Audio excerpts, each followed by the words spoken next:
சற்று முன் கிடைக்கப்பெற்ற மிக மிக முக்கியமான செய்தி ஒன்று வெளியாகியுள்ளது. அதிமுகவின் முன்னாள் அமைச்சர் விஜயபாஸ்கர் அவர்கள் திடீரென்று அந்தர்பல்ட்டி அடித்துள்ளார். திமுகவில் இணைய உள்ளாரா? வெளியான தகவலால் அதிர்ச்சியில் எடப்பாடி பழனிசாமி அவர்கள் அதிமுகவின் முன்னாள் சுகாதாரத்துறை அமைச்சராக பணியாற்றினார். அதிமுகவில் இரு அணியாக பிரிந்த பொழுது எடப்பாடி பழனிசாமியின் பக்கம் தனது ஆதரவுகளை கொடுத்து அதிமுகவில் கடந்த 4 ஆண்டுகளாக எடப்பாடி பழனிசாமிக்கு விசுவாசியாக செயல்பட்டு வருகிறார்.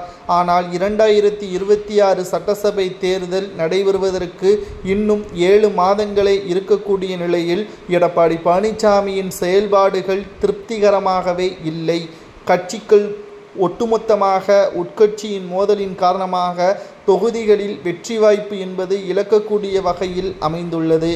மேலும் முன்னாள் அமைச்சர் விஜயபாஸ்கர் அவர்கள் விரலிமலை தொகுதியில் சட்டமன்ற உறுப்பினராக தேர்வு செய்யப்பட்டார். கிட்டத்தட்ட மறைந்த முன்னாள் முதல்வர் ஜெயலலிதா அவர்களுக்கு விசுவாசியாகவும் அவரிடம் நல்ல மதிப்பெண்ணையும் பெற்றிருந்தார். மேலும் தற்பொழுது எந்த ஒரு பிரச்சனையாக இருந்தாலும் மருத்துவ ரீதியாக தன்னுடைய கருத்தை முதலாவதாக வைக்கக்கூடியவர். அந்த கருத்தும் பல கட்டங்களில் வெற்றியடைந்திருப்பதையும் நம்மால் பார்க்க முடிகிறது.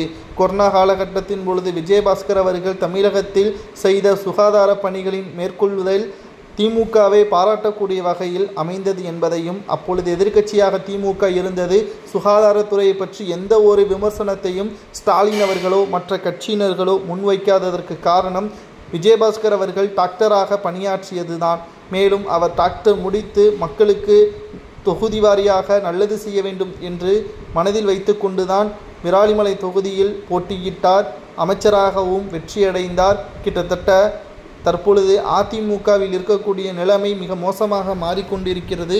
தனது ஆதரவாளர்களுடன் திமுகவிற்கே சென்றுவிடலாமா என்ற ஒரு பேச்சுவார்த்தையும் திமுக தரப்பிலிருந்து விஜயபாஸ்கர் அவர்களை தனிப்பட்ட முறையில் சந்தித்து பேசியுள்ளனர். ஆனால் விஜயபாஸ்கர் அவர்கள் ஒருபோதும் திமுகவில் இணைய மாட்டேன், வெற்றியோ தோல்வியோ அது அதிமுகவில்தான், எடப்பாடி பழனிசாமி அவர்களிடம் இருந்து ஓபிஎஸ் பக்கமோ செங்கோட்டையின் பக்கமோ செல்வேனே தவிர ஒருபோதும் திமுகவில் இணைய மாட்டேன் என்பதையும் தெளிவாக கூறியுள்ளார். திடீரென்று விஜயபாஸ்கர் எடுத்த அந்தர்பல்ட்டி தான் எடப்பாடிக்கு அதிர்ச்சி ஏற்படுத்தியுள்ளது. அதிமுக ஒருங்கிணைய வேண்டும் என்ற ஒரு சூழல் ஏற்பட்டால் எப்போ வேண்டுமானாலும் ஓபிஎஸ்ஸிற்கு ஆதரவாகவும் செங்கோட்டையனுக்கு ஆதரவாகவும் விஜயபாஸ்கர் அவர்கள் செல்வார் என்ற தகவல் தான் எடப்பாடி பழனிசாமி அவர்களுக்கு மிகப்பெரிய ஒரு அதிர்ச்சியை ஏற்படுத்தியுள்ளது. விஜயபாஸ்கர் அவர்கள் அதிமுகவில் இருப்பது சிறப்பா அல்லது எடப்பாடி பழனிசாமி அவர்களிடம்